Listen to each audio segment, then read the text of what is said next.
So now we are at the final section of this chapter, life processes, and we will talk today about excretion. Excretion का मतलब हम पहले भी एक बार discuss कर चुके हैं जब हम डाइजेस्टिव सिस्टम में इजेशन की बात कर रहे थे, तब मैंने आपको एक्सक्रीशन वर्ड इंट्रोड्यूस किया था. I just wanted to compare with these two words because they are generally confused. Specifically हम जब इजेशन वर्ड बोलते हैं तो कई लोग कहते हैं कि इजेशन भी एक्सक्रीशन है ना. तो यहाँ पर कंसेप्ट बिल्कुल क्लियर होना चाहिए कि excretion is the removal of all those substances which are created inside our own cells as a metabolite of the biochemical reactions taking place inside the cells. Cells में जो biochemical reactions हो रही हैं, they are all useful because of the various requirements of the cell. चाहे उसको energy चाहिए तो respiration की प्रोसेस होगी, कार्बन डाइऑक्साइड रिलीज होगी. Carbon dioxide is a waste and it is metabolite of these reactions. मतलब इन रिएक्शन में बना है, इन रिएक्शंस का बाय प्रोडक्ट है. हाँ, और इस क्योंकि टॉक्सिक है, क्योंकि वेस्ट है, किसी तरह से काम भी नहीं आने वाला, और अगर एक्यूमुलेट हो गया सेल के अंदर तो नुकसान होगा. तो इसलिए कार्बन डाइऑक्साइड को बाहर निकालना है, ब्लड में डालना है. इसी तरह से जब प्रोटीन का मेटाबॉलिज्म होता है तो कुछ harmful substances like uric acid, urea बनते हैं. इनको हम नाइट्रोजीनस वेस्ट बोलते हैं क्योंकि इनके कंपोजिशन में नाइट्रोजन है. तो ये नाइट्रोजीनस वेस्ट जो है ये तो बहुत ही सेल के लिए ख़तरनाक है. अगर सेल में ये बन करके इकट्ठा होता रहा तो सेल के लिए ये टॉक्सिक होगा, यानी कि ये जहर का काम करेगा, पॉइजन का काम करेगा. तो इसको भी बाहर निकालना बहुत ज़रूरी है. बाहर निकालेंगे तो कहाँ निकालेंगे? ऑब्वियसली टिश्यू फ्लूइड में निकालेंगे. तो by diffusion it will come out inside the tissue fluid in between the cells. अब वहाँ टिश्यू फ्लूइड से उसको ब्लड कैपिलरीज लेकर के जाएगी. मतलब ब्लड कैपिलरीज में वो एंटर करेंगे तो ब्लड में चले जाएंगे. ब्लड में चले जाएंगे तो ब्लड में अब ये घूम रहे हैं. ठीक है. इजेशन जो था वो हमारे सेल में बने हुए सब्सटेंसेस का नहीं था. रिमूवल ऑफ वेस्ट वो भी था. यहाँ पर हमने नाइट्रोजीनस वेस्ट को ब्लड में लिया है ना. जो अनडाइजेस्टेड वेस्ट था, जिसको इजेशन के थ्रू बाहर निकालना था, वो हमारे ब्लड में नहीं है. वो तो बाहर से ही आया, हमारी एलिमेंट्री कैनाल में रहा, डाइजेशन हुआ उसका. अगर डाइजेशन हो चुका होता फूड का तो वो डाइजेस्टेड फूड होता, लेकिन ये अनडाइजेस्टेड पार्ट है which has to be digested after extracting water from it. इसमें जो वाटर है उसको निकाल लेते हैं, एब्जॉर्ब कर लेते हैं और फिर उसको बॉडी से बाहर निकालते हैं. तो जो digested वेस्ट है that is not produced inside the cells, and excretion उन substances का हो रहा है which are created inside the cells. This is the difference. तो फिर वो नाइट्रोजीनस वेस्ट जो ब्लड में था वो कहाँ जाता है? आज की क्लास में हम यही सीखेंगे कि किस तरह से ब्लड इस नाइट्रोजीनस वेस्ट को, यूरिया और यूरिक एसिड को किडनी में लेके जाता है. किडनी में किस तरह से ब्लड का फिल्ट्रेशन होता है और यूरिक एसिड को बाहर निकाल दिया जाता है और फिर वाटर के साथ वो बॉडी से बाहर निकाल दिया जाता है इन द फॉर्म ऑफ यूरिन. तो इसका मतलब जो नाइट्रोजीनस एक्सक्रीटेड वेस्ट है वो यूरिन के फॉर्म में बॉडी से बाहर निकलेगा. इजेस्टेड वेस्ट जो है वो एक्सक्रीटा की फॉर्म में बॉडी से बाहर निकलेगा, है ना. सिंपल डिफरेंस है. एक्सक्रीशन सूसू, इजेशन पॉटी. सिंपल, सबको पता है ना. ये बात समझ गए तो कभी कंफ्यूजन होगा ही नहीं. तो कभी भी एक्सक्रीटा को, इजेस्टेड वेस्ट को, अनडाइजेस्टेड पार्ट ऑफ फूड को एक्सक्रीशन में इन्वॉल्व नहीं करना है. ये बात क्लियर हो गई है.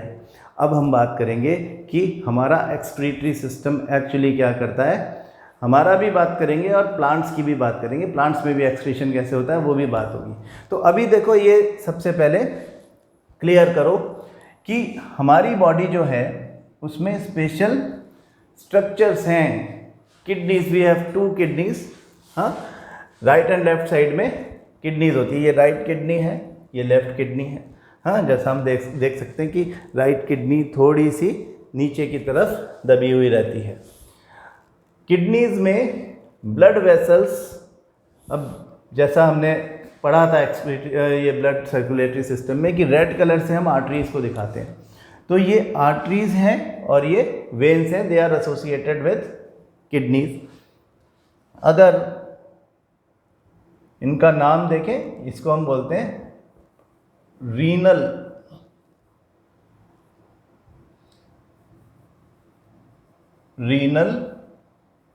आर्टरी। इसकी एक ब्रांच यहाँ पे, एक ब्रांच यहाँ पे, दोनों किडनीज में चली जाती है। हाँ, हार्ट से ब्लड जब पंप होगा तो ब्लड आर्टरीज में मूव कर रहा होता है, it will enter here. Nitrogenous waste है तो ये अंदर जाएगा, अंदर जा कर के इसका होगा filtration with the help of small units of excretion, nephrons, वो हम अभी देखेंगे। तो ब्लड जाएगा किडनीज में, किडनीज से फिल्टर होके बाहर आ जाएगा और फिर आएगा वेन में। हाँ, दोनों तरफ वेन्स है ना, वेन में आएगा। इनको हम बोलते हैं रीनल वेन। जैसे हम anything related to lungs pulmonary बोलते हैं, anything related to liver hepatic बोलते हैं, anything related to heart cardiac बोलते हैं, anything related to stomach gastric बोलते हैं, वैसे ही anything related to kidney renal बोलते हैं। तो रीनल आर्टरी मतलब किडनी की आर्टरी, रीनल वेन मतलब किडनी की वेन। आर्टरीज ब्लड लेकर के किडनी में जाएगी और जब फिल्टर हो जाएगा तो उस ब्लड को लेकर के वेन्स बाहर निकलेंगी किडनी से।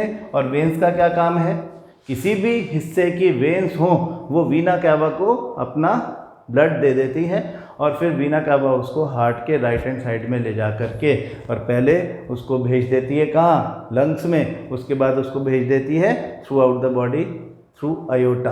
हाँ, यानी हार्ट जो है वो उसको पंप कर देता है और पूरी बॉडी में डिस्ट्रीब्यूट हो जाता है। तो ये जो किडनीज हैं ये बड़ा सारा काम करती हैं, दे आर कंटिन्यूसली एक्टिव। हम थोड़ा सा समझने की कोशिश करते हैं कि क्या चल रहा है इनके अंदर, कि ये जो स्ट्रक्चर है ये किस तरह से काम करता है, इसमें किस तरह से ब्लड आता है, इसके अंदर क्या होता है।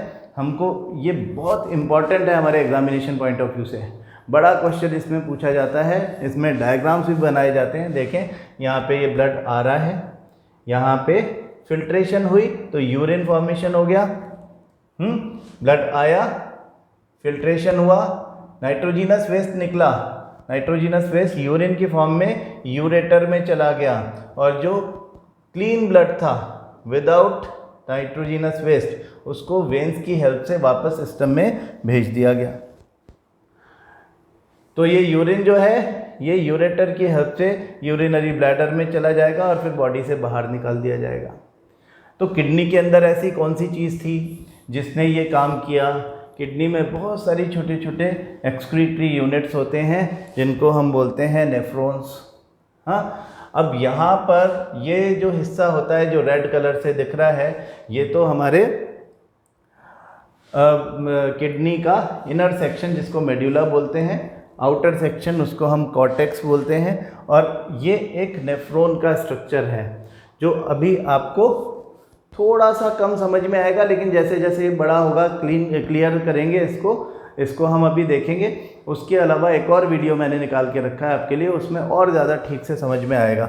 तो बेसिकली आप ये देखो कि ये जो एक स्ट्रक्चर होता है इसमें दो खास बातें हैं। एक तो ये जो आपको दिख रहा है, हाँ, इसको हम बोलते हैं बोमैन्स कैप्सूल।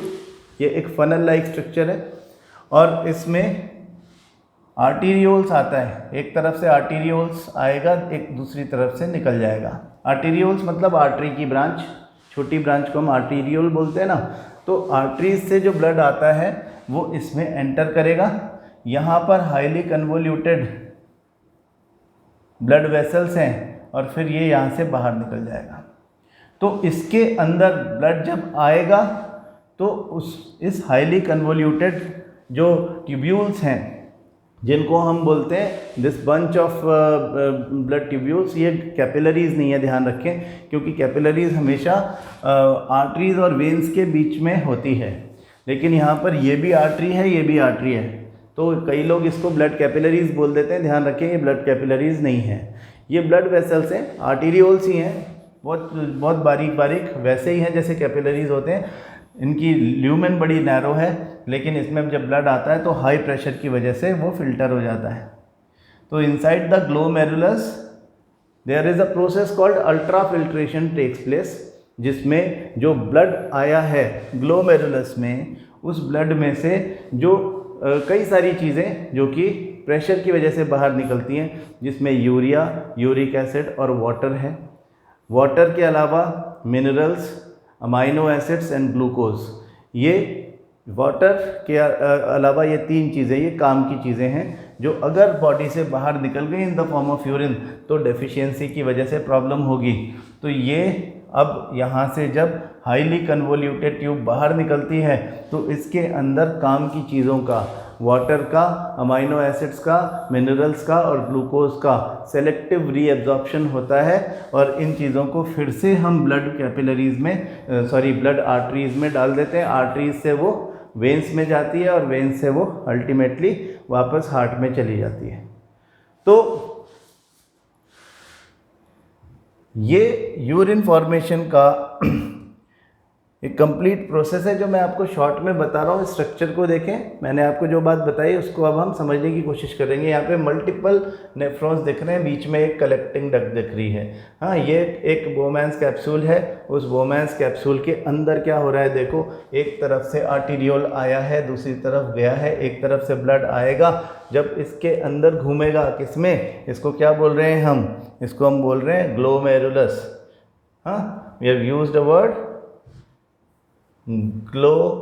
ग्लोमेरुलस।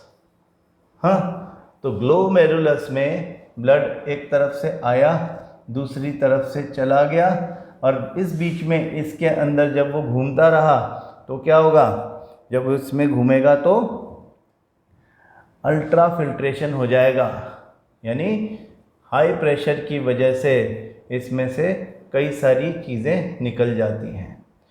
तो अल्ट्रा फिल्ट्रेशन, इस प्रोसेस को हम बोलते हैं अल्ट्रा फिल्ट्रेशन। और अल्ट्रा फिल्ट्रेशन हो रहा है ग्लोमेरुलस में, और उससे जो चीज़ निकल रही है ग्लोमेरुलस इस बोमैंस कैप्सूल में, दिस इज नोन एज, ये स्ट्रक्चर को हम बोल रहे हैं बोमैंस कैप्सूल, है ना। तो बोमैंस कैप्सूल में जो ये चीज़ें आ गई हैं इसको हम बोलते हैं ग्लोमेरुलर। ग्लोमेरुलर मतलब ग्लोमेरुलस का फिल्ट्रेट, ग्लोमेरुलर फिल्ट्रेट। और ग्लोमेरुलर फिल्ट्रेट में क्या क्या है, उसमें है यूरिया, यूरिक एसिड, जिनको बॉडी से बाहर निकालना ही निकालना है, उसीलिए इतना सारा तामझाम है। यूरिया, यूरिक एसिड को तो बाहर निकालना है, they are the nitrogenous waste, these are nitrogenous waste. कहाँ से आए हैं ये ब्लड से आए हैं। ब्लड में कहाँ से आए थे, ब्लड में इंटरसेलुलर स्पेसिस में से आए थे। इंटरसेलुलर स्पेसिस में कहाँ से आए, सेल से आए। सेल में कहाँ से आए, जब प्रोटीन का मेटाबॉलिज्म हुआ तो उसके बाय प्रोडक्ट्स हैं ये, है ना। तो जिन रिएक्शन में प्रोटीन्स इन्वॉल्व होते हैं उनके बाद जो बाय प्रोडक्ट बनते हैं उन रिएक्शंस के बाद वो बाय प्रोडक्ट्स हैं ये जो टॉक्सिक हैं, सेल्स के लिए अच्छे नहीं हैं। इनका एक्यूमुलेशन होने के बजाय, सेल में इनको इकट्ठा करने के बजाय सेल इसे बाहर निकाल देती है। बाहर से वो ब्लड में चले जाते हैं। ब्लड में जब चले जाते हैं तो यहाँ आते हैं, किडनी में आते हैं, और किडनी में बहुत सारे इस तरह के नेफ्रॉन हैं। उनमें से किसी एक नेफ्रॉन को हम अभी देख रहे हैं। उस नेफ्रॉन पे एक ये फनल लाइक स्ट्रक्चर होता है which is known as Bowman's capsule. Bowman's capsule में देयर इज ग्लोमेरुलस, जो कि आर्टीरियोल्स का एक बंच है, गुच्छा है, छोटी छोटी आर्टीरियोल्स का।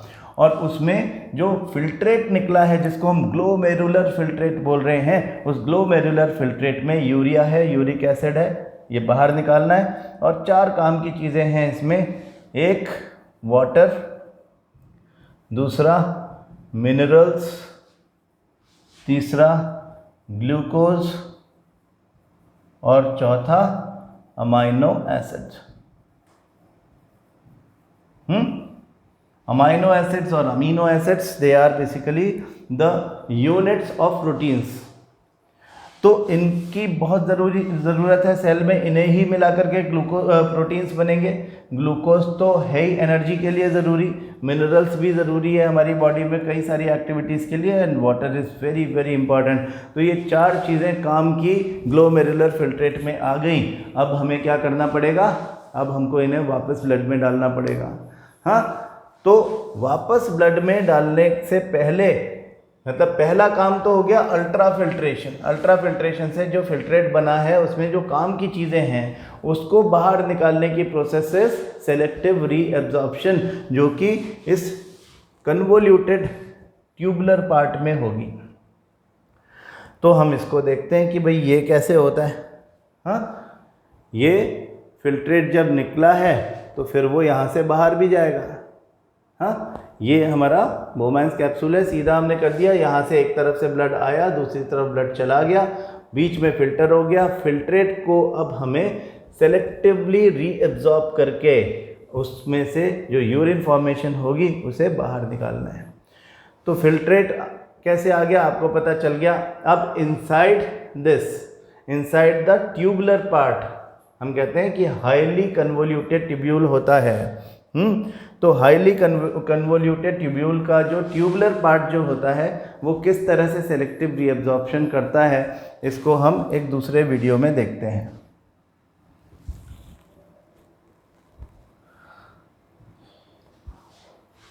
तो ये देखें कि यहाँ पे किडनीज दिख रही हैं। किडनी को हमने खोल लिया, एक किडनी को हमने खोल लिया। यहाँ किडनी से हमने ये चीज़ तो देख ली कि आर्टरीज इसमें अंदर एंटर कर रही हैं, आर्टरी की ब्रांचेस आर्टीरियोल्स और वेन की भी ब्रांचेस वेन्यूल्स। आर्टीरियोल्स ब्लड को लेके आएंगे, वेन्यूल्स या वेन्स ब्लड को लेके जाएंगे। तो ये आर्टीरियोल्स जो हैं ये रीनल आर्टरी की ब्रांचेस हैं और जो वेन्यूल्स हैं वो रीनल वेन की ब्रांचेस हैं। किडनी का क्रॉस सेक्शन अगर देखें तो आउटर साइड कॉर्टेक्स कहलाता है, इनर साइड मेड्यूला कहलाता है। जो हमारे नेफ्रॉन्स जिनकी हम बात कर रहे थे वो इस तरह से अरेंज रहते हैं कि उनके बोमैन्स कैप्सूल जो हैं ये कॉर्टिकल रीजन में रहते हैं, बहुत सारे हैं ये। हाँ, और उनका जो ट्यूबुलर पार्ट है वो नीचे आकर के इधर मेड्यूला की तरफ आ जाता है। हाईली कन्वोल्यूटेड होता है, मैं तो सीधा सीधा बनाया है, ऐसे ही बस सिम्बॉलिकली बनाया मैंने। तो अपन देखते हैं कि हाउ इट एक्चुअली वर्क्स। ये देखें कि हम अगर एक छोटा सा सेक्शन, बिल्कुल छोटा सा सेक्शन, दोबारा देखो कि हम इसको फोकस कर रहे हैं छोटी सी जगह को।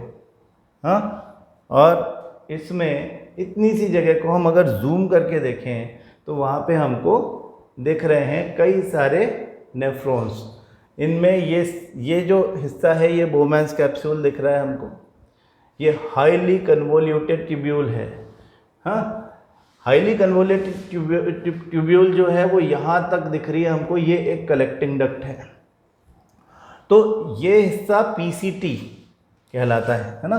बोमैन्स कैप्सूल है ये, देखो बोमैन्स कैप्सूल में आर्टीरियोल्स अपना ब्लड सप्लाई करेंगे, फिर इसमें ग्लोमेरुलस है, इसमें अल्ट्रा फिल्ट्रेशन होगा और जो ग्लोमेरुलर फिल्ट्रेट है वो कहाँ आएगा, इस हाईली कन्वोल्यूटेड ट्यूब्यूल। तो ये तो पूरी कन्वोल्यूटेड है लेकिन उसका इनिशियल पार्ट जो है उसको हम बोलते हैं पीसीटी या प्रॉक्सिमल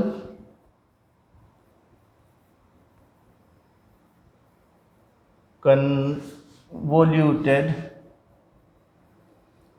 ट्यूब्यूल। हाँ, क्या मतलब हुआ इसका? प्रॉक्सिमल मतलब जो बोमैन्स कैप्सूल के करीब हो, क्लोज प्रॉक्सिमिटी में जो हो वो प्रॉक्सिमल। कन्वोल्यूटेड मतलब बहुत ज़्यादा टर्न्स वाली, बहुत ज़्यादा फोल्ड्स वाली। हाँ, दिख रही है, कॉइल्ड, हाईली कॉइल्ड या हाईली कन्वोल्यूटेड। तो PCT is proximal convoluted tubule and ये कन्वर्जन्स जो हैं ये यहाँ पर आकर के दिख रहा है ख़त्म हो गए। यहाँ से हमें दिख रहा है नीचे की तरफ एक लंबा सा हिस्सा, एक लूप जो इधर से वापस आ जाता है। फिर यहाँ पे हमको कुछ कन्वर्जन्स दिख रहे हैं और यहाँ पर ये अपना सिक्रीशन रिलीज कर रहा है। हाँ, तो देखते हैं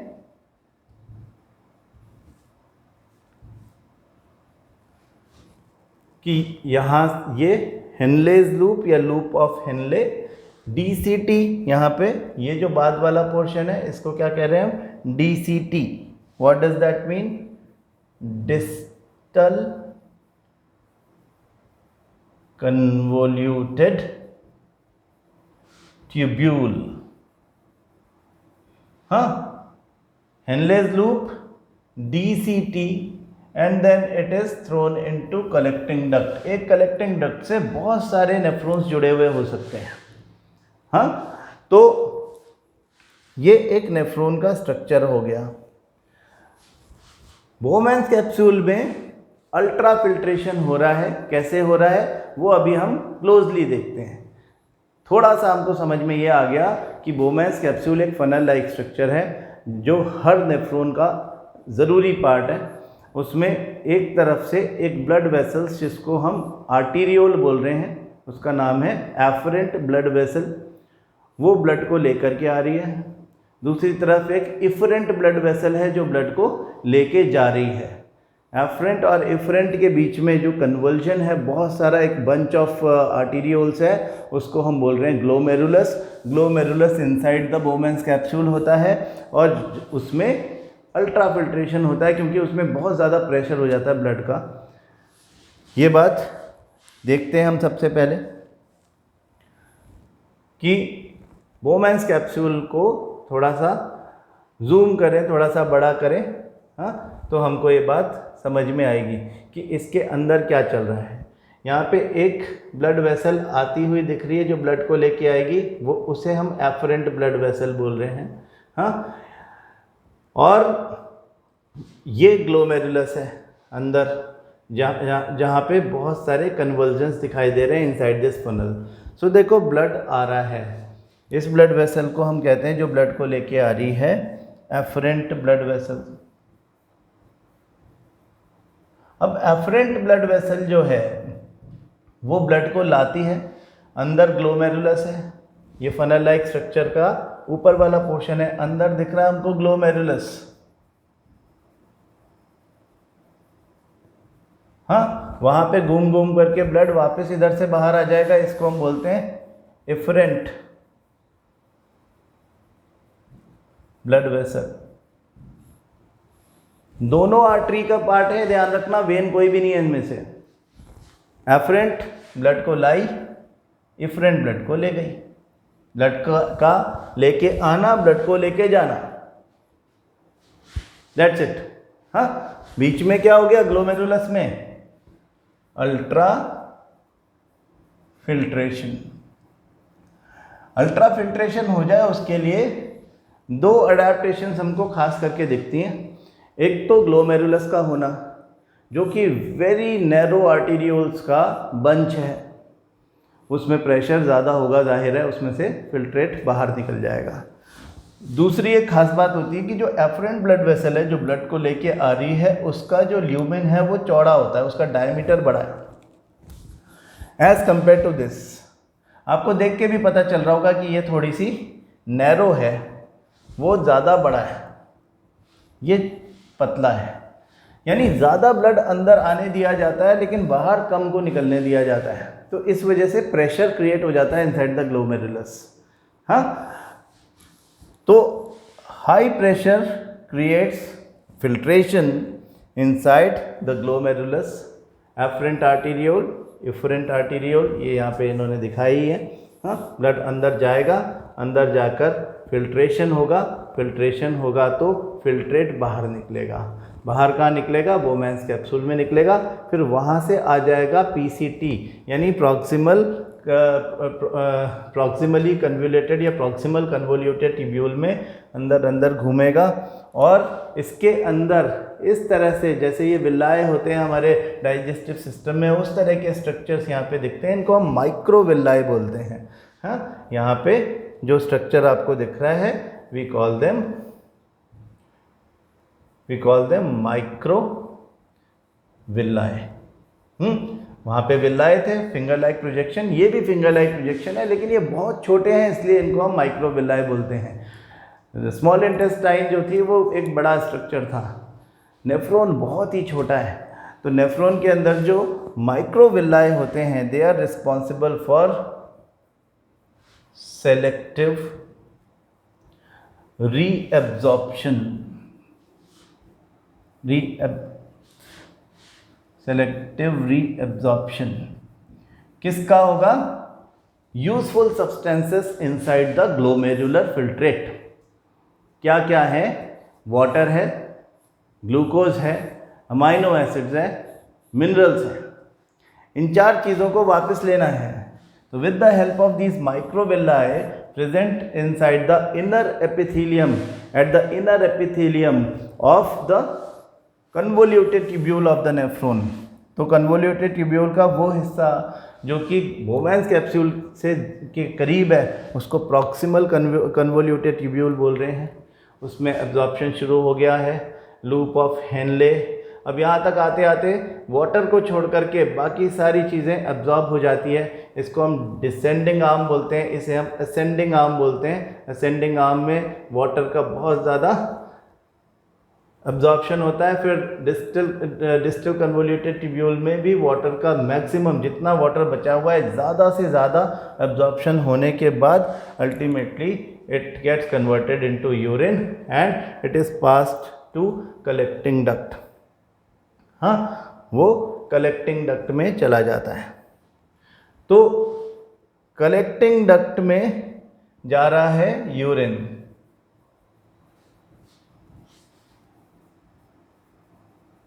नेफ्रॉन में पाथवे क्या हुआ इस यूरिन का, मतलब इस पूरे फिल्ट्रेट का? सबसे पहले तो ब्लड आया इनसाइड द बोवेंस कैप्सूल। बोवेंस कैप्सूल में था ग्लोमेरुलस। ग्लोमेरुलस में हो गया अल्ट्रा फिल्ट्रेशन, बन गया glomerular filtrate. Glomerular filtrate Bowman's capsule से गया प्रॉक्सिमल कन्वोल्यूटेड ट्यूब्यूल यानी पीसीटी में। पीसीटी में एब्जॉर्प्शन, सेलेक्टिव रीएब्जॉर्प्शन शुरू हो गया with the help of microvilli. Microvilli के थ्रू जो एब्जॉर्प्शन हो रहा है यूजफुल सब्सटेंसेस का, वो एब्जॉर्ब होकर के फिर से उसी आर्टरी में जा रहा है जो इफरेंट आर्टरी थी, जो कि बाहर निकली थी। वो इसके ट्यूब्यूल पीसीटी डीसीटी के चारों तरफ फैला हुआ है। वो ब्लड उसके अंदर चला जाता है और फिर वहाँ से वो वेन को दे दिया जाता है। वो रीनल वेन की ब्रांच है जो कि रीनल वेन को पहुँचा देती है इस तरह से क्लीन किया हुआ ब्लड। और धीरे धीरे करके काम की चीज़ें वापस ब्लड में डाली जाती जा रही हैं। तो सबसे पहले ग्लूकोज, अमाइनो एसिड्स, मिनरल्स तो जो कम क्वांटिटी में होते हैं वो तो बाहर निकल ही जाते हैं, मतलब ब्लड में चले ही जाते हैं। बाहर नहीं निकलते, ब्लड में चले आते हैं। हाँ, इस ट्यूब्यूल से बाहर निकलते हैं लेकिन ब्लड में जाते हैं। और वाटर धीरे धीरे एब्जॉर्ब होता रहता है through out the tubular part of the nephron. And में जो चीज़ बचती है उसको हम यूरिन बोलते हैं। एंड दैट यूरिन का क्या कंपोजिशन है? Urine has urea, uric acid and water. अब आप बोलोगे कि वाटर तो काम की चीज़ थी, बाहर क्यों निकली? ज़्यादातर वाटर एब्जॉर्ब हो गया है during the process of selective reabsorption. थोड़ा बहुत तो जाना ज़रूरी भी है, हाँ, नहीं तो जो इनर एपिथेलियम होगी उस पर यूरिया और यूरिक एसिड का कुछ ना कुछ इंटरेक्शन होने की वजह से बर्निंग सेंसेशन जैसे प्रॉब्लम हो सकते हैं। पानी अगर आप ज़्यादा नहीं पियोगे तो आपके यूरिन में वाटर की शॉर्टेज हो जाएगी और ऐसे में इस तरह की प्रॉब्लम हो सकती है। पानी तो हमको अप्रॉक्सीमेटली 2 to 3 लीटर तो कम से कम पीना ही चाहिए इन अ डे। हाँ, 180 litre water enters the kidneys normally. एक ह्यूमन किडनी में इन अ डे 24 आवर्स के टेन्योर में, पीरियड में 180 लीटर वाटर एंटर होता है। But due to this selective reabsorption only 1 to 2 litre water can be passed in the form of urine. तो ये मत सोचो आप कि यूरिन जो है वो उसमें वाटर जा रहा है तो नुकसान हो रहा है। ये मिनिमम क्वांटिटी ऑफ वाटर है जिसका यूरिन के साथ में जाना ज़रूरी भी है। ठीक है। जो ऐसे लिविंग ऑर्गेनिजम्स होते हैं जिनकी बॉडी में वाटर का कंजर्वेशन ज़रूरी है, जो डेजर्ट में रहने वाले हैं, वो सब यूरिन में, उनकी यूरिन में यूरिक एसिड की क्वांटिटी ज़्यादा होती है। हाँ, हम लोग, हमारे साथ ऐसा नहीं है, हमारी बॉडी में यूरिया ज़्यादा है, हमारे यूरिन में यूरिया की क्वांटिटी ज़्यादा होती है। वाटर इस पूरे मिक्सचर को डाइल्यूट करके रखता है। तो जो यूरिक एसिड सिक्रीशन कर रहे होते हैं ज़्यादा क्वांटिटी में, उनको यूरिकोटेलिक बोलते हैं। हाँ, और जो यूरिया ज़्यादा कंसंट्रेशन में रिलीज़ कर रहे होते हैं उनको यूरियोटेलिक बोलते हैं। तो खैर वो आपके सिलेबस का पार्ट नहीं है, लेकिन आई होप आपको ये बात तो समझ में आ गई होगी। मैं चाहता हूँ कि आप देखें कि जो डायग्राम्स आपकी बुक में दिए गए हैं वो किस तरह के हैं। ये देखो, एक तो आपका एक्सक्रीटरी सिस्टम है जिसमें दोनों तरफ किडनीज हैं। हाँ, लेफ्ट किडनी, राइट किडनी, साथ में रीनल आर्टरी रेड कलर से बनाई हुई है, अयोटा दिखाया हुआ है। यहाँ से आर्टरी, जो लेफ्ट रीनल आर्टरी दिखाई हुई है, वो इसमें अंदर ब्लड को लेके जाती है। लेफ्ट रीनल वेन ब्लड को वापस लेके जाती है, वीना कावा में दे देती है। These structures are ureters. ये लेफ्ट यूरेटर, ये right ureter. This is urinary bladder, जहाँ पर ब्लड दोनों तरफ से इकट्ठा होगा और इकट्ठा होकर के यहाँ पर आ जाएगा। और फिर urethra is the opening, urethra is the tube जिससे ये बाहर निकलेगा। ठीक है। तो ये एक तो डायग्राम आपको बनाना आना चाहिए। बड़ा सिंपल डायग्राम है लेकिन एग्जाम में बहुत पूछा जाता है।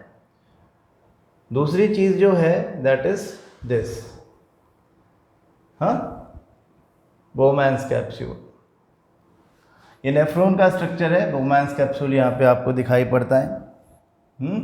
ये बोमैन्स कैप्सूल में क्या दिख रहा है? एक तो एफरेंट ब्लड वेसल, इसको ब्रांच ऑफ रीनल आर्टरी बोल रहे हैं, जो ब्लड लेके आई है।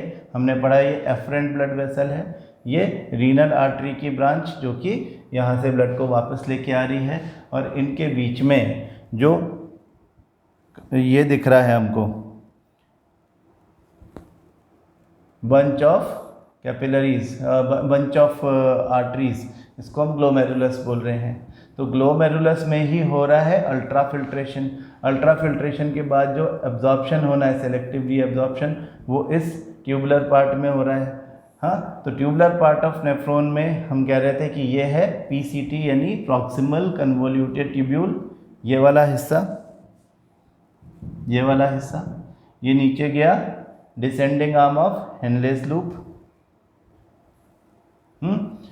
फिर ये ascending arm of Henle's loop. अब देखो, जो मैं कह रहा था वो आपको दिखाना चाहता हूँ कि यहाँ पर इस ट्यूब्यूल में जो रीएब्जॉर्प्शन हुआ वो इन आर्टरीज में ही चला जाएगा।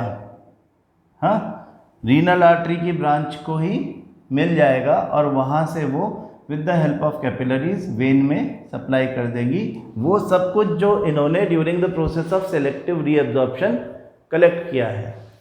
तो अब रीएब्जॉर्प्शन इनसाइड द आर्टरीज होता है और वो आर्टरीज से वेन में और वेन से हार्ट में वापस with the help of renal vein चले जाते हैं।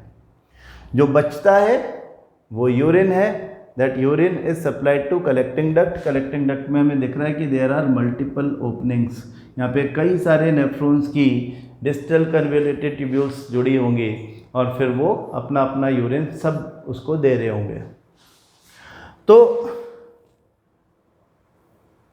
तो अगर जो हमारा किडनी है, हाँ, इस किडनी में, चलो अपन अपने वीडियो में थोड़ा सा देख लेते हैं उसको।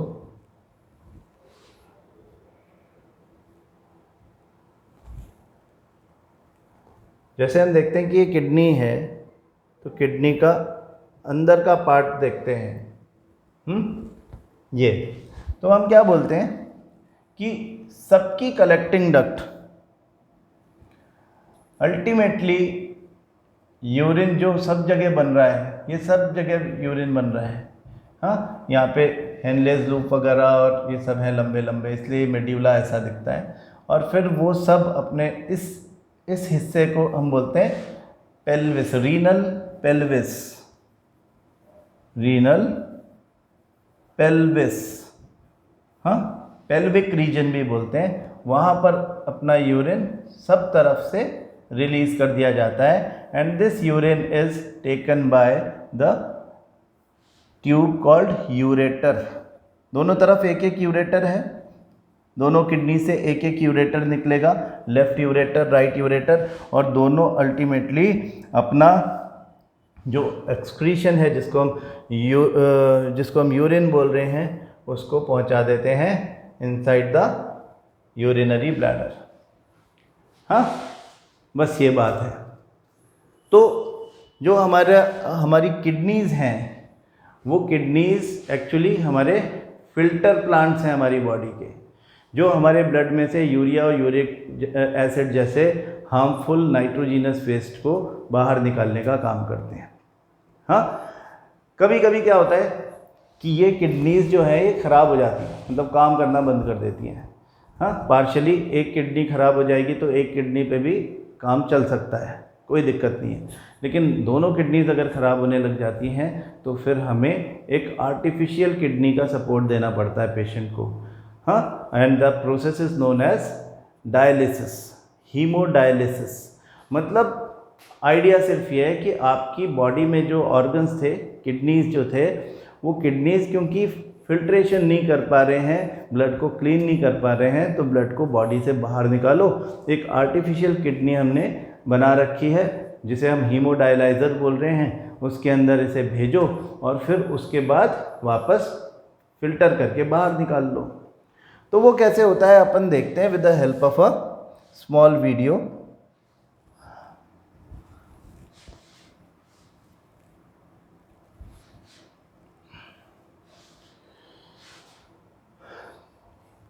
हीमोडायलिसिस की प्रोसेस वैसे थ्योरेटिकली तो बड़ी सिंपल है, लेकिन वो काफ़ी मेहनत का काम है, काफ़ी ध्यान रखने वाला काम है।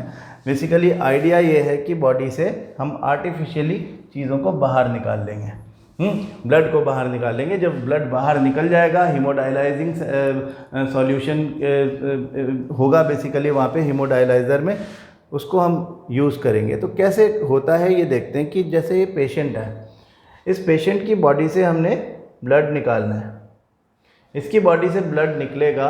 ये एक हीमोडायलाइजिंग मशीन है जिसको हम हीमोडायलाइज़र बोल रहे हैं, और यहाँ पे ये एक इस तरह का टैंक है, एक चैम्बर है जिसके अंदर, इसको थोड़ा सा और क्लोजली देखते हैं, इसके अंदर सेमी परमिएबल मेम्ब्रेन्स की लाइनिंग वाली मल्टीपल इसमें छोटे छोटे चैम्बर्स इसमें बने हुए होते हैं।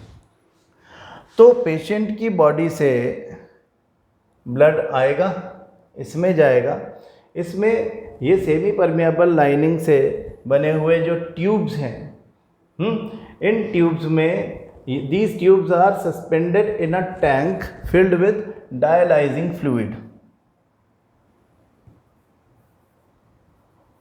Dialyzing fluid. तो सेमी परमिएबल मेम्ब्रेन से बनी हुई ट्यूब तो ये है ऐसे, हाँ, ये ट्यूब यहाँ पे दिखती है, और ये जो डायलाइजिंग फ्लूइड में ये डूबी हुई हैं। सेमी परमिएबल का मतलब आप समझते हो कि they will selectively allow some substances to enter और लीव देम, और some substances will not cross them. तो ये सेमी परमिएबल लाइनिंग वाले जो ट्यूब्स हैं, उनमें से होकर के ब्लड गुजरेगा। ये जो डायलाइजिंग फ्लूइड है, इसका ऑस्मोटिक प्रेशर उतना ही होता है जितना ऑस्मोटिक प्रेशर होता है पेशेंट के ब्लड का। मतलब इनके बीच में एक्सचेंज ऑफ मटेरियल्स पॉसिबल नहीं है। हाँ, सिर्फ एक फ़र्क ये होता है कि हमारा जो ब्लड है जो इसमें भेजा जा रहा है उसमें नाइट्रोजिनस वेस्ट यूरिया और यूरिक एसिड है, जो कि इसमें नहीं है। तो इस सेमी परमिएबल लाइनिंग वाली ट्यूब में जब ब्लड आता है तो सेमी परमिएबल मेम्ब्रेन के एक तरफ यूरिया यूरिक एसिड होता है, दूसरी तरफ नहीं होता, और इस वजह से यूरिया और यूरिक एसिड इनमें से पार होकर के हीमोडायलाइजिंग सॉल्यूशन में चला जाता है। अब हीमोडायलाइजिंग सॉल्यूशन जो होता है उसमें यूरिया और यूरिक एसिड मिल जाता है, जिसको बाहर निकाल दिया जाता है ड्रेन के थ्रू, जबकि ब्लड जो होता है वो वापस पंप कर दिया जाता है into the body of the patient. तो हीमोडायलिसिस की प्रोसेस में इस तरह के आर्टिफिशियल स्ट्रक्चर को, जिसे हम आर्टिफिशियल किडनी भी बोलते हैं, हम इस तरह से कर देते हैं। तो जो हीमोडायलाइजिंग फ्लूइड है उसमें सॉल्ट्स या इलेक्ट्रोलाइट्स होते हैं, जैसे कि sodium, magnesium, calcium, potassium, bicarbonate, chloride, ये सब आयंस होते हैं उसके अंदर ना, मतलब उसमें इलेक्ट्रोलाइट्स होते हैं, और साथ में इनवेरिएबली कुछ डेक्सट्रोज या कुछ शुगर होती है ना, वो भी उसके साथ में उसका पार्ट होता है। तो ये हीमोडायलाइजिंग सॉल्यूशन पेशेंट के ब्लड के ऑस्मोटिक प्रेशर के हिसाब से सेट किया जाता है, और फिर उसके बाद पेशेंट की बॉडी से ब्लड निकाल के इस आर्टिफिशियल किडनी में से पास किया जाता है, and blood is pumped back into the patients body. This is how his blood is filtered with the help of hemodialysis. We also call this artificial kidney, है ना। तो ब्लड जब उधर से निकलेगा, पेशेंट की बॉडी से निकलेगा, तो इस ट्यूबुलर पार्ट में से होके आएगा। ये ट्यूबुलर पार्ट जो है वो इसको फिल्टर कर देगा, वापस हमने इसको ब्लड में भेज देना है। तो मतलब ये ध्यान रखें कि ये आर्टरीज से जुड़ा हुआ है। आर्टरीज में जिसमें प्योर ब्लड है, केवल उसके अंदर मतलब ऑक्सीजनेटेड ब्लड है, वो यहाँ से बाहर आया, फिर ये इस तरह से अंदर आया, ट्यूबुलर पार्ट में घूमते घूमते नीचे चला गया। इस बीच में यहाँ पे हो गया फिल्ट्रेशन, यूरिन वहाँ, यूरिया यूरिक एसिड वहीं चले गए, और यहाँ से ये अंदर आ गया। सिंपल है।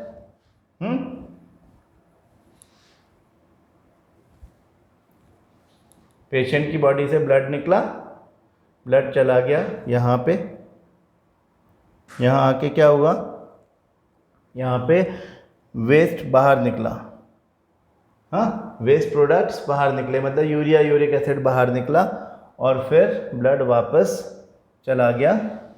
ये एक पंप है, उससे पुश कर दिया इनटू द बॉडी।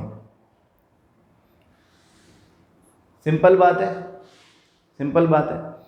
तो ये आर्टिफिशियल किडनी है, जिसके बारे में आपकी बुक में भी दिया हुआ है, और ये एग्ज़ाम में कभी कभी पूछा जाता है। तो ये बात आप ज़रूर ध्यान से पढ़ लें, है ना। ये स्ट्रक्चर हमने अभी अभी देखा कि जो यूज्ड डायलाइजिंग सॉल्यूशन है उसको तो बाहर निकाल देंगे, वो तो वेस्ट है यूरिन की तरह से, और ये जो फ्रेश डायलाइजिंग सॉल्यूशन है इधर से पुश करते रहते हैं, एक तरफ से जाता रहता है, दूसरी तरफ से बाहर निकलता रहता है। ब्लड पेशेंट की बॉडी से आता है, इन सेमी परमिएबल लाइनिंग वाली ट्यूब्स में से गुजरता है, और वापस पेशेंट की बॉडी में डाल दिया जाता है। This is how it happens.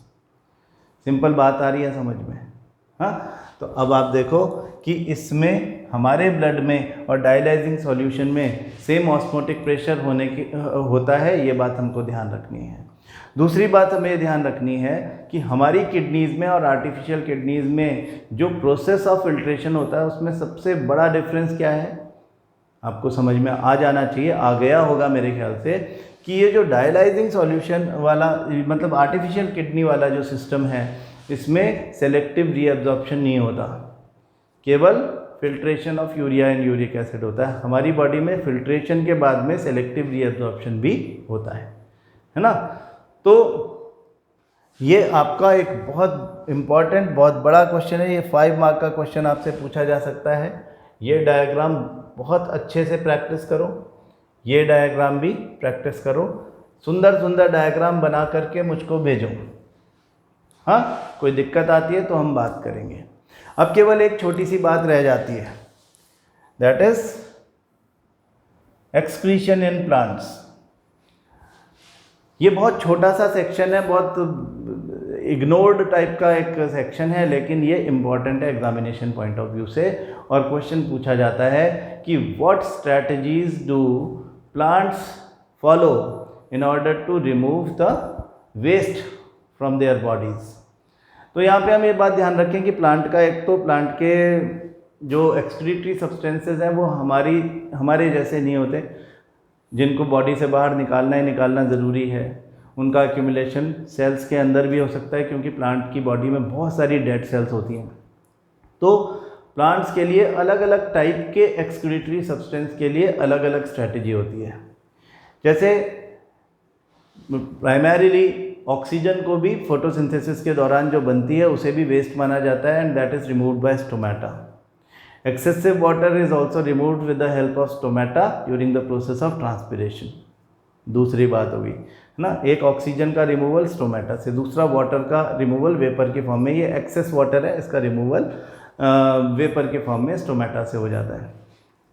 तीसरी चीज़, जो ऐसे वेस्ट हैं जो कि बॉडी से बाहर नहीं निकल पा रहे हैं, कुछ रेजिन्स हैं, कुछ गम्स हैं, तो they are stored inside the old xylem, है ना। वो अंदर ही जो डेड सेल्स हैं उनके ल्यूमेन में, उनके हॉलो पार्ट में जा कर के डिपॉजिट हो जाते हैं और स्ट्रेंथ ही देते रहते हैं वो एक्चुअली प्लांट को। तो तीसरी बात तो ये। चौथी चीज़, कुछ एक और वेस्ट होते हैं जो कि लीव्स में होते हैं। लीव्स विल्टिंग के दौरान लीव्स गिर जाती हैं, पत्ते गिर जाते हैं पतझड़ के दौरान, तो उससे वो भी एक एक्सक्रीशन का पार्ट है। 4 बातें हो गई। और पांचवा होता है कि some of the waste is removed by the roots in between the soil particles के बीच में जो गैप होती है उसमें कुछ वेस्ट को रिलीज़ कर दिया जाता है। हाँ, बस ये 5 बातें आप याद रख लो। Oxygen from stomata, water also from stomata during the process of transpiration, resins and gums inside the old xylem, they are deposited inside the plant only, some waste by the process of wilting, जब leaves गिरती हैं तो वो भी बाहर हो जाते हैं बॉडी से। और पांचवा, रूट हेयर के थ्रू या रूट्स के through in between the soil particles. यही बात यहाँ पे लिखी हुई है, मैं आपको एक बार ये दिखा भी देता हूँ, इसको आप अंडरलाइन कर लें या नंबरिंग कर लें। इसमें plants use completely different strategies for excretion than those of animals. Number 1, oxygen itself can be thought of as a waste product generated during photosynthesis. We have discussed earlier how plant deals with oxygen as well as carbon dioxide, मतलब stomata से निकल जाता है। They can get rid of excess water. Number 2, excess water by transpiration. For other waste, plants use the fact that many of their tissues consist of dead cells and that they can even lose some parts such as leaves. तो leaves में कुछ चीज़ें निकल जाना, हाँ, wilting की process में, यानी पत्ते गिरने के प्रोसेस में। Many plant waste products are stored in cellular vacuoles, cellular vacuoles में भी होते हैं। वेस्ट प्रोडक्ट्स में be stored in leaves that fall off, हाँ, तो लीव्स के साथ में वेस्ट प्रोडक्ट इकट्ठा कर दिया, लीव्स गिर गए, लीव की सेल्यूलर वैक्यूल सेल्स की वैक्यूल्स में। Other waste products are stored as resins and gums. Number 4, specially in old xylem, and plants also excrete some waste substances into the soil around them. ये 5 बातें याद रखो, full marks मिलेंगे, 3 mark का question आएगा तो ठीक है। तो with this our chapter life processes is over. बड़ा चैप्टर था लेकिन बड़े आराम से हमने इसको कवर कर लिया है। मेरे ख्याल से आपको हर सेक्शन बहुत अच्छे से समझ में आ गया होगा। रिवाइज करते रहो, इसको बार बार पढ़ते रहो, नहीं तो चीज़ें इतनी ज़्यादा हैं कि भूल जाओगे। हाँ, मैं आपको नोट्स भेजूंगा, इनके सारे सेक्शंस के अलग अलग नोट्स भेज दूंगा। आप सबको नोट्स को कंसोलिडेट करो by repeatedly reading NCERT and watching the videos. Consolidate करना मतलब उसमें अपने पॉइंट्स डालना, अपना इनपुट डालना, आपको क्या समझ में आया।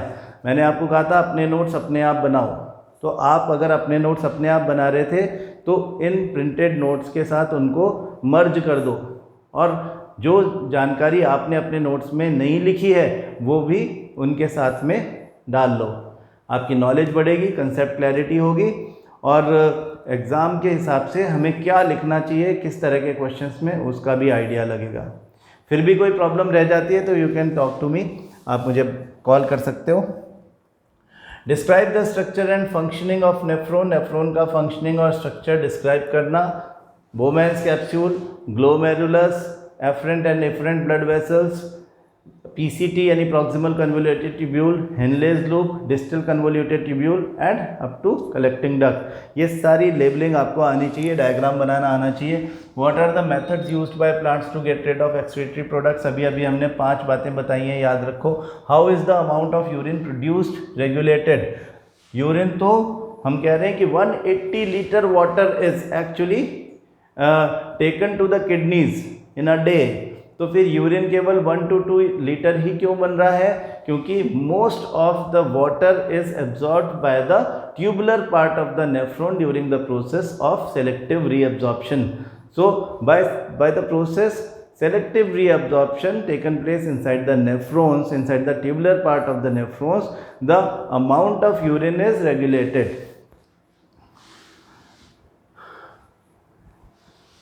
इससे पूरे चैप्टर से जुड़े हुए कुछ सेलिएंट पॉइंट्स हैं जिनको देख लें। Movement of various types can be taken as an indication of life, हमने बात यहाँ से शुरू की थी। The maintenance of life requires processes like nutrition, respiration, transport of material within the body and excretion of waste products, ये सब life processes हैं जो हमने पढ़ी। Autotrophic nutrition involves the intake of simple inorganic material from the environment and using an external energy source like the sun to synthesise complex high energy organic material. Heterotrophic nutrition involves intake of complex material prepared by other organisms. In human beings, the food eaten is broken down by various steps along the alimentary canal, and the digested food is absorbed in the small intestine to be sent to all cells of the body. During the process of respiration, complex organic compounds such as glucose are broken down to provide energy in the form of ATP. ATP is used to provide energy for other reactions in the cell. Respiration may be aerobic or anaerobic. Aerobic मतलब oxygen की presence, anaerobic मतलब oxygen की absence. Aerobic respiration makes more energy available to the organism. In human beings, the transport of materials such as oxygen, carbon dioxide, food and excretory products in a function of the circulatory system. The circulatory system consists of heart, blood and blood vessels. आपने recently पढ़ा इसके बारे में detail में। इन highly differentiated plants, transport of water, minerals, food and other materials is a function of the vascular tissue, xylem and phloem. ये बात हम वैसे भी पहले से 9th क्लास से भी जानते थे, यहाँ पे भी हमने देख ली। In human beings, excretory products in the form of soluble nitrogen compounds are removed by the nephrons in the kidneys. Plants use a variety of techniques to get rid of waste material. For example, waste material may be stored in the cell vacuoles or as gum and resin, removed in falling leaves or excreted into the surrounding soil. सारी बातें हो गई हैं, notes आपको भेज दूंगा। दोबारा पढ़ना है आपको इस चैप्टर को, हाँ, बार बार पढ़ना है, कोई भी बात भूलनी नहीं है, नोट्स कंसोलिडेट करना है, ठीक है। बाकी नए चैप्टर के साथ आगे बात करेंगे। Thank you.